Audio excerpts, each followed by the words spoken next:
Agosto de 480 a.C. Termópilas, Grécia. O cenário de um dos maiores embates da história. Um confronto entre o poderoso Império Persa de Xerxes I com centenas de milhares de soldados e uma aliança de cidades-estado gregas, lideradas pelos espartanos de Leônidas I, com apenas alguns milhares de guerreiros. Durante 3 dias intensos, essa batalha se tornaria um dos confrontos mais marcantes da segunda invasão persa à Grécia e das amplas guerras entre gregos e persas. Seja bem-vindo, eu sou Eric e esse é o Momento História. Por volta de 1200 anos antes de Cristo, um número grande de gregos saiu da Europa, se mudou para a Ásia Menor e se estabeleceu por lá. Eles fundaram as 12 polis gregas, que juntas formavam a região chamada Jônia, e dessas, Mileto era a mais importante.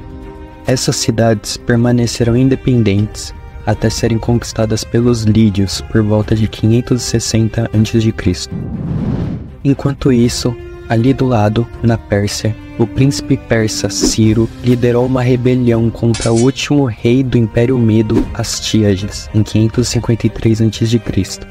E 3 anos depois, em 550, a rebelião terminou e Ciro o Grande saiu vitorioso, fundando o Império Aquemênida no lugar do Reino Mediano. Ao herdar o Império, ele herdou os conflitos territoriais que os Medos tinham com a Lídia. O rei lídio Creso viu a ruptura no Império Medo como uma chance de expandir seu reino. Então, ele atacou os persas, mas acabou sendo derrotado no processo. E com isso, a Lídia é tomada por Ciro e se torna uma de suas satrápias. As cidades jônicas estavam sob o domínio lídio, mas a Lídia já não existia mais. Agora teriam que lidar com o recente e gigante Império Aquemênida de Ciro. Uma a uma, todas as cidades jônicas são conquistadas por ele. Assim, elas se tornam parte da monarquia persa com as outras cidades gregas da Ásia, fazendo parte da satrápia da Lídia. Tentando achar um jeito de governar as cidades da Jônia, os persas nomearam tiranos locais em cada uma delas. Desse jeito, as cidades permaneciam consideravelmente independentes, mas também estavam sujeitas aos tiranos que eram leais ao imperador persa. Esses tiranos não precisavam do apoio da população. Eles eram simplesmente os representantes do Império, então podiam governar absolutamente. Isso ainda viria a ser a fonte de vários problemas entre gregos e persas. Em 500 a.C., mais ou menos 40 anos depois da conquista persa da Jônia, e no reinado do 4º rei persa, Dario o Grande, o tirano que governa a cidade de Mileto, Aristágoras, é abordado por alguns exilados da ilha de Naxos, pedindo para ele assumir o controle da ilha. Aristágoras viu uma oportunidade de fortalecer sua posição em Mileto, conquistando Naxos. Então, se aproxima do sátrapa da Lídia, Artafernes, com uma proposta. Se Artafernes fornecesse um exército, Aristágoras conquistaria a ilha, estendendo o império para Dario, e ainda daria a Artafernes uma parte dos tesouros que ganhasse com a conquista, para cobrir o custo de aumentar o exército. Artafernes concorda e pede permissão a Dario para lançar a expedição. Dario também concorda e uma força de 200 triremes é montada para atacar Naxos no ano seguinte. No ano seguinte, em 499 a.C., Artafernes reúne a força persa e coloca seu primo Megabates no comando. Aristágoras se junta às forças, então partem na missão de conquistar a ilha de Naxos. Só que a missão é um desastre. Aristágoras e Megabates se desentendem no caminho para a ilha. Nisso, os habitantes de Naxos conseguem se preparar para o ataque persa. Eles tentam cercar Naxos por 4 meses, mas depois de tanto tempo, acabam ficando sem dinheiro, e a força tem que navegar de volta para o continente sem uma vitória. Com o fracasso em Naxos, Aristágoras fica em apuros. Ele está incapaz de pagar Artafernes pelos custos. Fora isso, o primo de Artafernes, que era parte da família real, estava furioso com Aristágoras. Então, em uma tentativa desesperada de se salvar, Aristágoras renuncia à sua aliança com a Pérsia, abdica de seu papel de tirano e declara Mileto uma democracia. Nisso, ele convence seus próprios súditos, os milesianos, e as outras cidades jônicas a se juntarem a ele, numa revolta generalizada contra o rei Dario. Eles começam a rebelião em toda a Jônia. e tiranias são abolidas por toda parte, e democracias estabelecidas em seus lugares. Assim, se inicia o que futuramente será conhecido como a Revolta Jônica. Aristágoras leva toda a Ásia Menor grega à revolta, mas acaba percebendo que os gregos precisam de outros aliados que quiserem combater os persas. Então, durante o inverno, ele busca a ajuda das outras polis gregas do continente, mas só as cidades de Atenas e Erétria enviam uma frota e tropas para ajudar. No ano seguinte, em 498 a.C., com o apoio dos navios e tropas enviados por Atenas e Erétria, os jônios marcham até a capital da Lídia, Sardes. Eles tomam a cidade e incendeiam tudo. Com a destruição da cidade, os persas ficam furiosos e contra-atacam, expulsando os gregos de Sardes. Nisso, os gregos recuam e tentam voltar para a Jônia, mas a cavalaria persa alcança e derrota eles completamente na Batalha de Éfeso. Os atenienses e eretrianos até conseguem embarcar nos navios e voltar para a Grécia, mas os jônios que ficam para trás têm que lutar para conseguir voltar para suas cidades. A queima de Sardes é vista como uma grande provocação ao rei Dario. A revolta conseguiu atingir toda a Ásia Menor grega e se transforma em uma dor de cabeça gigante para Dario. Ele fica tão furioso que jura punir não só toda a Jônia, mas também Atenas e Erétria por terem se envolvido na revolta. Durante os anos seguintes, os persas vão batalhar contra os jônios tentando dar fim à revolta, até que em 494 a.C. ela chega a um ponto crítico, quando o exército e a marinha persa se reagrupam e atacam o centro da rebelião em Mileto. Os jônios, com a ajuda de outras cidades, reuniam uma grande frota de mais ou menos 350 triremes para confrontar a marinha persa na ilha de Elade, perto de Mileto. Eles lutam bravamente, mas sua linha é quebrada pelos números e pelas táticas superiores dos persas. Nessa batalha, os jônios sofrem pesadas perdas e recuam para a costa, onde muitos deles são capturados ou mortos pelos persas que os perseguiam. Os persas têm uma vitória decisiva em Lade. Logo depois, Mileto é saqueada e queimada. Seus templos são destruídos e seus habitantes são escravizados ou mortos, encerrando assim a Revolta Jônica. A Revolta Jônica é o primeiro grande conflito entre a Grécia e o Império Aquemênida, e marca a primeira fase das guerras greco-persas. A Ásia Menor volta a ser controlada pelos persas, mas Dario tinha prometido punir Atenas e Erétria por apoiarem a revolta. Fora isso, vendo que a situação política na Grécia é uma ameaça contínua à estabilidade do Império, ele decide conquistar de vez toda a Grécia. A primeira campanha de Dario à Grécia, em 492 a.C., é liderada por seu genro, o general Mardônio. Mardônio navega com uma grande frota e exército ao longo da costa da Trácia e da Macedônia, conquistando as tribos e cidades locais que resistiam ao domínio persa. Só que mais progresso na campanha é impedido, quando Mardônio decide mandar sua frota ao redor da costa do Monte Athos, onde a frota encontra uma violenta tempestade que destrói muitos de seus navios e afoga milhares de seus soldados. Além disso, também danifica as linhas de abastecimento de Mardônio e dificulta a comunicação com a Pérsia. Por conta disso, ele tem que recuar com seu exército. As operações de Mardônio na Trácia terminam em fracasso. Ele não conseguiu garantir uma posição firme na Europa e ainda sofreu pesadas perdas que enfraqueceram suas forças. Fora isso, ele próprio é ferido em um ataque em seu acampamento por uma tribo trácia durante a retirada. Por conta disso, vai ser substituído na próxima expedição persa. Tendo dado um aviso claro dos seus planos, no ano seguinte Dario envia mensageiros para todas as polis gregas, exigindo que elas lhe deem terra e água, que são símbolos de submissão e obediência à autoridade persa. A maioria das cidades, temendo o poder persa e tentando evitar a guerra, atende à exigência de Dario e lhe oferece a terra e a água. Apenas Atenas e Esparta se recusam a entregar sua autonomia e liberdade aos persas. Eles consideram a exigência de Dario como um insulto e uma provocação. Em Atenas, os embaixadores são julgados e depois executados.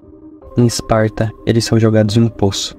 Isso é visto como uma grande quebra das regras de hospitalidade e diplomacia, e uma declaração de guerra contra a Pérsia. Dario fica enfurecido com as ações desafiadoras e desrespeitosas dos atenienses e dos espartanos.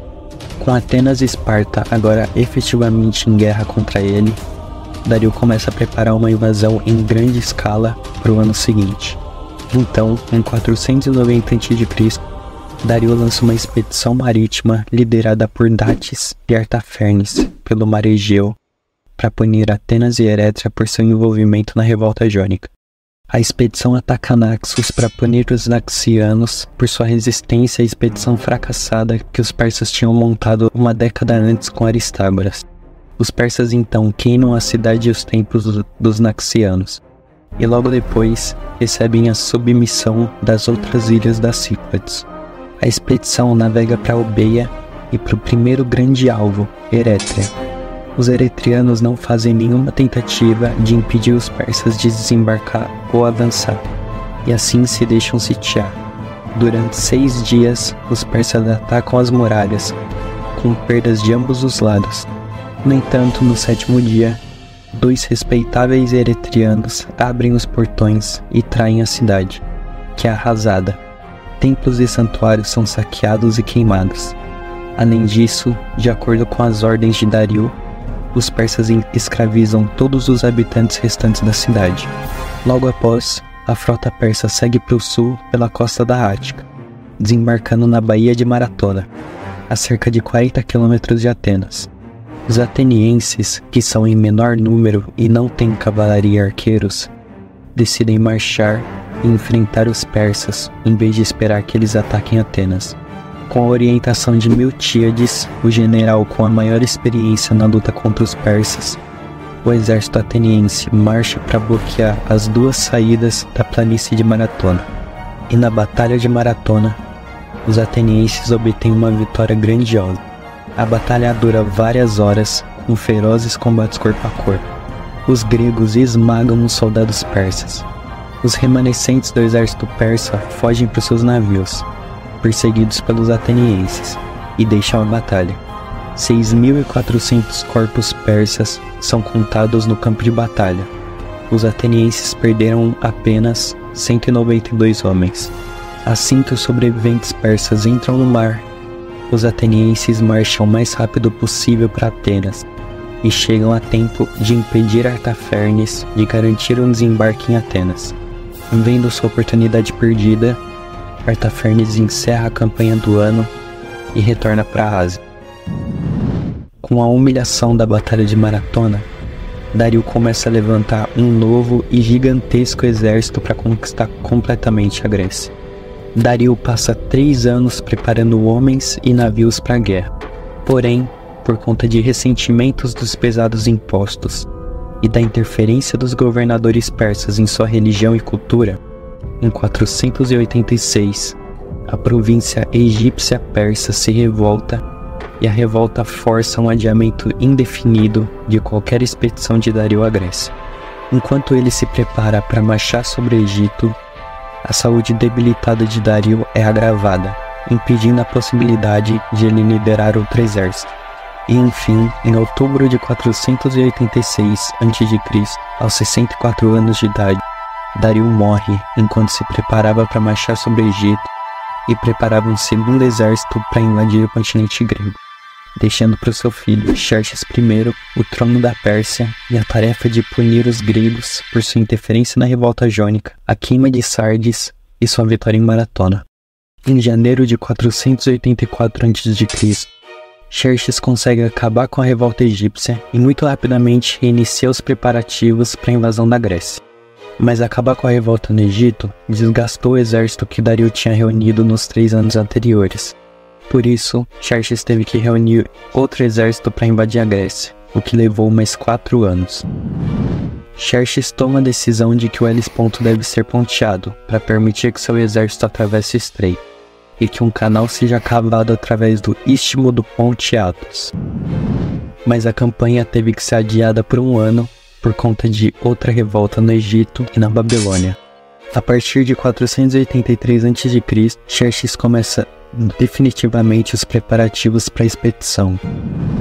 O canal Xerxes é cavado através do istmo na península do Monte Athos, O objetivo dele era evitar o perigo das violentas tempestades que frequentemente destruíam os navios que navegavam ao redor do monte, como tinha acontecido com a frota de Mardônio em 492 a.C., e duas pontes flutuantes, feitas de barcos, mais tarde conhecidas como Pontes de Xerxes, são construídas através do Helesponto.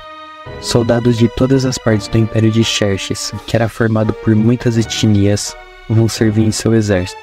Isso incluía assírios, fenícios, babilônios, egípcios, judeus e vários outros. Na Grécia, os atenienses acabam encontrando uma grande quantidade de prata nas minas de Laurium e começam a discutir sobre como vão usar a fortuna de prata. Então Temístocles, um proeminente político e general ateniense, convence a Assembleia Ateniense a investir a prata na construção de uma frota de triremes, em vez de dividir para o povo.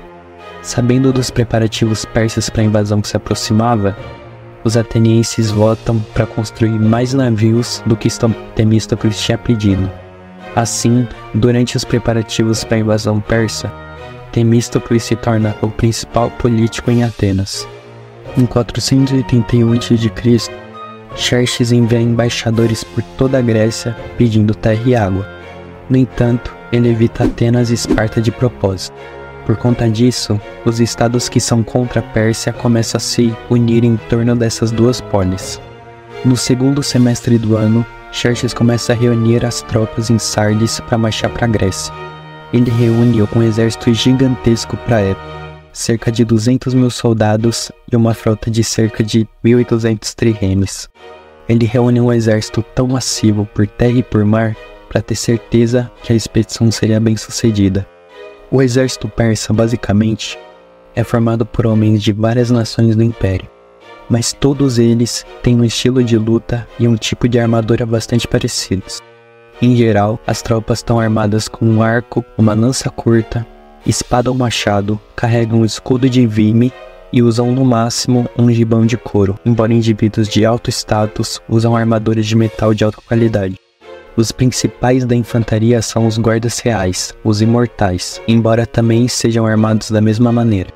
O estilo de luta usado pelos persas era provavelmente se afastar do inimigo, usar seus arcos para enfraquecê-lo e depois se aproximar para dar o golpe final com a lança ou a espada. Na Grécia, em novembro ou dezembro, um congresso de polis se reúne em Corinto e uma aliança confederada de polis gregas é formada. A aliança tem o poder de enviar emissários para solicitar assistência e enviar tropas dos Estados-membros para pontos defensivos. Apenas 70 das cerca de 700 cidades gregas enviaram representantes. Porém, até esse momento, é a maior aliança que os gregos fazem contra um inimigo em comum. O inimigo persa é tão poderoso que mesmo cidades em guerra umas com as outras estão presentes. A maioria das outras polis permaneceu mais ou menos neutra, aguardando o resultado do confronto. Esparta e Atenas tiveram um papel de liderança no Congresso, mas os interesses de todos os estados desempenharam um papel na determinação da estratégia defensiva. No início do ano de 480 a.C., os espartanos consultam o oráculo de Delfos para saber como agir em relação à Pérsia, e o oráculo diz a seguinte profecia: ouçam seu destino, ó moradores da ampla Esparta. Ou sua grande e gloriosa cidade deve ser devastada pelos filhos de Perseus, ou, se não isso, então toda a terra da Lacônia deve lamentar o rei morto da linhagem de Hércules, pois nem a força de touros e leões o conterá com força oposta, pois ele tem a força de Zeus. Eu declaro que ele não será contido até que um dos dois seja consumido. Ou seja, de acordo com a profecia, o rei de Esparta tem que se sacrificar para proteger Esparta dos persas, senão a própria Esparta será destruída. Na Pérsia, finalmente em abril de 480 a.C., os preparativos estão completos, e o exército que Xerxes reuniu em Sardes marcha em direção à Europa, cruzando o Helesponto em duas pontes flutuantes. Ele também envia novamente uma mensagem aos gregos, os convidando a se render ou enfrentar sua ira. O exército de Xerxes é tão grande que muitas cidades gregas se rendem e entregam a terra e água em submissão. Na Grécia, o Congresso se reúne novamente e decide enviar um exército para bloquear o avanço do exército persa no estreito Vale de Tempe, uma passagem entre o Monte Olimpo e o Monte Ossa no norte da Tessália. Os gregos esperavam repetir o sucesso da geração anterior, que tinha parado os persas em maratona. Porém, quando chegam, são avisados que o vale pode ser contornado pelo exército de Xerxes, usando uma outra rota pelas montanhas.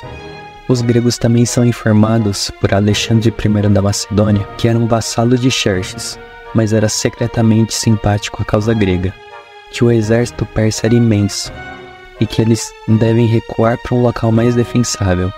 Portanto, o abandono de Tempe significa que toda a Tessália se submeteu aos persas. Então, é tomada a decisão, sob sugestão de Temístocles, que as tropas sejam enviadas a uma passagem muito estreita, as Termópilas, por onde Xerxes teria que passar para conseguir chegar em Atenas e Esparta. E para evitar que os persas contornem as Termópilas por mar, a marinha será colocada para bloquear os persas no Estreito de Artemísio. Naquela época, as Termópilas eram uma trilha estreita ao longo da costa do Golfo do Mali. De um lado tinha o Golfo e do outro colinas íngremes e difíceis de atravessar. As notícias da aproximação persa chegam à Grécia em agosto, o que coincide com os Jogos Olímpicos e com o Festival de Carneia. Para os espartanos, a atividade militar durante esses períodos é considerada proibida. Isso já tinha acontecido, com eles ficando de fora da Batalha de Maratona. Mesmo assim, por conta da urgência da situação, os espartanos decidem enviar uma expedição para Termópilas sob o comando de um dos reis de Esparta, o rei Leônidas I, e junto com ele, sua guarda real de honra, os Hípeis, de 300 homens. Como Leônidas está convencido pelo oráculo de que está indo a caminho da morte, os jovens soldados de elite nos Hípeis são substituídos por soldados veteranos com filhos vivos. E então, Leônidas e os 300 começam a marchar. A expedição até Termópilas vai reunir o maior número possível de soldados gregos ao longo do caminho para bloquear os persas.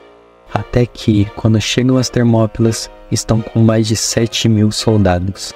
O estilo de guerra entre as polis gregas se baseava em torno da falange hoplita. Os hoplitas são, para os padrões da época, fortemente blindados. A armadura pesada é feita completamente de bronze para aqueles que podem pagar. Embora a armadura de lino, o linotórax, seja mais comum. Um capacete de bronze, grevas e um grande escudo, o áspis. Os hoplitas são armados com lanças longas de 2,5 metros a 4,5 metros, chamadas de dori, que são consideravelmente mais longas do que as lanças persas, e uma espada, os chifos, para combate corpo a corpo. A armadura pesada e as lanças mais longas os tornam superiores no combate corpo a corpo e dão a eles uma proteção significativa contra ataques à distância. Os hoplitas lutavam em uma formação chamada falange. A falange é uma formação unida, com uma frente uniforme de escudos sobrepostos e lanças voltadas para o inimigo, perfeitas para bloquear o avanço do inimigo. Devidamente montada, a falange era uma formidável arma ofensiva e defensiva. Assim que chegaram às Termópilas, Leônidas é informado por um morador local da cidade vizinha de Traques de que tem uma trilha por uma montanha que pode ser usada pelos persas para cercar os espartanos. Por causa disso, Leônidas manda 1.000 soldados focianos para guardarem o local, monta o acampamento e aguarda o exército persa chegar. Ele decide bloquear a parte mais estreita da passagem. Para bloquear os persas por mar, uma frota grega de 271 triremes navega para o norte até o Cabo Artemísio e aguarda a frota persa chegar. Finalmente, o exército persa é avistado se aproximando das Termópilas. Com a chegada dos persas, os gregos realizam um conselho de guerra. É sugerido que eles recuem de volta para Esparta, mas Leônidas decide ficar e defender as Termópilas. Assim que Xerxes chega na passagem, ele envia um emissário persa para negociar com Leônidas. Xerxes oferece liberdade, aliança e a chance de terem terras melhores. Apenas pediu para Leônidas em troca entregar suas armas. A famosa resposta de Leônidas aos persas é: venha e leve-as. Com o emissário persa voltando a Xerxes de mãos vazias, a batalha se torna inevitável. Xerxes ainda tenta aguardar 4 dias, achando que os gregos iam se dispersar vendo o tamanho do exército persa, mas eles não recuam. Então, no 5º dia, Xerxes finalmente resolve atacar os gregos. Primeiro, flechas. Ele manda cerca de 5.000 arqueiros dispararem contra os gregos, mas são ineficazes contra a falange grega. Então, Xerxes envia uma força de 10.000 soldados atacarem. Os gregos lutam na parte mais estreita da passagem, o que permite usar o menor número possível de soldados. Os homens estavam dispostos ombro a ombro. Horas de batalha, os gregos são muito eficazes. Os escudos mais fracos e as armas mais curtas dos persas não conseguem enfrentar os oprimidos. Os gregos têm mais homens do que o necessário para bloquear a passagem. Eles matam tantos soldados persas que Xerxes fica furioso com seu exército. Na primeira onda, vários soldados são mortos, com apenas 2 ou 3 gregos mortos em tropa. Então, Xerxes manda suas melhores tropas em uma segunda onda, sua tropa de elite, os imortais, 10.000 homens. Mas eles não se saem melhor do que a onda anterior, e não conseguem avançar contra os gregos. E assim termina o primeiro dia de batalha. No segundo dia, Xerxes envia de novo a infantaria para atacar a passagem, supondo que seus inimigos, sendo tão poucos, estão agora incapacitados por ferimentos e não podem mais resistir. Porém, os persas não têm mais sucesso no segundo dia do que no primeiro, e Xerxes finalmente para e se retira para o seu acampamento, totalmente perplexo. Porém, mais tarde naquele dia, enquanto o rei persa está ponderando o que fazer a seguir, ele recebe um tremendo golpe de sorte. Um outro traquiniano chamado Efialtes, querendo uma recompensa do rei, trai os gregos e informa Xerxes do caminho pela montanha em torno das Termópilas, e ainda se oferece para guiar o exército persa. Então, Xerxes envia com ele seu comandante Hidarnes durante a noite, com cerca de 20.000 homens para cercar os gregos. Ao amanhecer do terceiro dia de batalha, os 1.000 foceanos guardando o caminho acima das Termópilas percebem os homens persas se aproximando pelo barulho das folhas, e então se retiram para uma colina próxima para se posicionar, pensando que os persas tinham vindo para atacar eles. Mas os persas, não querendo se atrasar, disparam uma chuva de flechas contra eles. Então dão a volta e continuam sua marcha para cercar a principal força grega. Quando Leônidas descobre que o exército está sendo cercado, ele convoca um último conselho de guerra. Alguns dos gregos preferem recuar, mas Leônidas decide ficar na passagem com os espartanos, mas diz que quem quiser ir embora pode ir. Muitos dos gregos aceitam a oferta e fogem, mas 300 espartanos, 700 tespianos, 400 tebanos e talvez algumas centenas de outros ficam para trás para lutar e morrer defendendo a retirada dos outros. Xerxes aguarda para que os imortais tivessem tempo suficiente para contornar a montanha e então começa seu avanço. Uma força persa de 10.000 homens, incluindo cavalaria, avança na frente da formação grega e ataca por ambos os lados. Os gregos que ficaram vão para campo aberto para encontrar os persas de frente e massacrar o máximo que pudessem. Aqui, eles se defenderam até o fim, os que ainda tinham espadas usando-as, e os outros resistindo com as mãos e os dentes. Durante a batalha, o rei Leônidas I morre abatido por arqueiros. Os persas fazem chover flechas até que todos os últimos gregos estejam mortos. Finalmente, a retaguarda grega é aniquilada e a passagem das Termópilas se abre para os persas, ao custo de até 20.000 mortos, contra uma provável perda de 2.000 homens gregos. Com as Termópilas agora abertas ao exército persa, a força naval no bloqueio em Artemísio se torna irrelevante. A batalha de Artemísio tinha sido um impasse tático e a marinha grega consegue recuar em boa ordem para o Golfo Sarônico, onde ajuda a transportar os cidadãos atenienses restantes para a ilha de Salamina. Após a partida dos persas, os gregos recolhem seus mortos e os enterram na colina. O exército persa rouba e queima cidades que não tinham se submetido, antes de marchar e destruir completamente a cidade agora evacuada de Atenas. Enquanto isso, os gregos se preparam para defender o istmo de Corinto. Como em Termópilas, Para que essa estratégia seja eficaz, a marinha grega precisa bloquear a passagem da marinha persa através do Golfo Sarônio, para que as tropas não possam ser desembarcadas diretamente no Peloponeso. Porém, em vez de um mero bloqueio, Temístocles convence os gregos a buscar uma vitória decisiva contra a frota persa. Ele envia uma falsa mensagem a Xerxes, dizendo que está disposto a desertar e que os gregos estão planejando fugir, atraindo a marinha persa para o Estreito de Salamina. Xerxes caiu na armadilha e ordena que sua frota bloqueie a saída do estreito e ataque os gregos. A frota grega então é capaz de destruir grande parte da frota persa na Batalha de Salamina, que essencialmente acabou com a ameaça ao Peloponeso. Quando percebeu que tinha sido humilhado na batalha e temendo que os gregos pudessem atacar as pontes do Helesponto e prender seu exército na Europa, Xerxes decide abandonar sua campanha contra a Grécia e recuar com grande parte do exército persa de volta para a Ásia. Ele apenas deixa uma força escolhida a dedo com o comandante Mardônio para completar a conquista da Grécia no ano seguinte. No entanto, sob pressão dos atenienses, os peloponeses marcham até os persas e os dois lados acabam se encontrando perto da cidade de Platéia.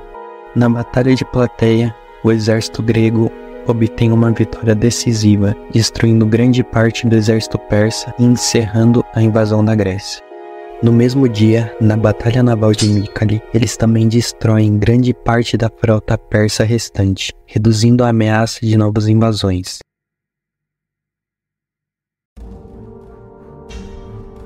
A Batalha das Termópilas é uma das batalhas mais famosas da história antiga. Pelo menos na cultura ocidental, são os gregos que são elogiados por seu desempenho em batalha. Porém, no contexto da invasão persa, as Termópilas são sem dúvida uma derrota para os gregos. Parece claro que a estratégia grega não era perder a batalha, mas sim travar os persas em Termópilas e Artemisa. O que quer que eles tenham pretendido, presumivelmente não era seu desejo entregar toda a Beócia e Ática aos persas. Se a posição tivesse sido mantida por um pouco mais de tempo, os persas poderiam ter tido que recuar por falta de comida e água. Assim, apesar das pesadas perdas, forçar a passagem é estrategicamente uma vitória persa. Mas a retirada bem-sucedida da maior parte das tropas gregas é, em seu próprio sentido, uma vitória também. A fama das Termópilas deriva, portanto, principalmente não de seu efeito no resultado da guerra, mas pelo exemplo inspirador que deu. Um pequeno grupo de guerreiros espartanos, liderados pelo rei Leônidas, enfrentou o imenso exército persa de Xerxes, e apesar de enfrentar a morte certa, seu sacrifício deu tempo para os gregos se prepararem para a defesa de sua pátria. Eles resistiram até o último homem, causando grandes perdas aos inimigos e inspirando admiração e respeito em todos até os dias de hoje. Depois que a invasão persa é repelida, um leão de pedra é erguido em Termópilas para comemorar Leônidas. 40 anos após a batalha, os ossos de Leônidas são devolvidos a Esparta, onde ele é enterrado com todas as honras, e jogos fúnebres eram realizados todos os anos em sua memória. Atualmente, há um monumento no local, chamado de Monumento Leônidas, em homenagem ao rei espartano. O monumento possui uma estátua de bronze de Leônidas. Uma placa sobre a estátua diz simplesmente: venha e leve-as. A Batalha das Termópilas é um dos maiores feitos da história humana. E só é possível quando um rei, convencido por uma profecia, decide se sacrificar com seus homens em troca de salvar sua cidade e seu povo.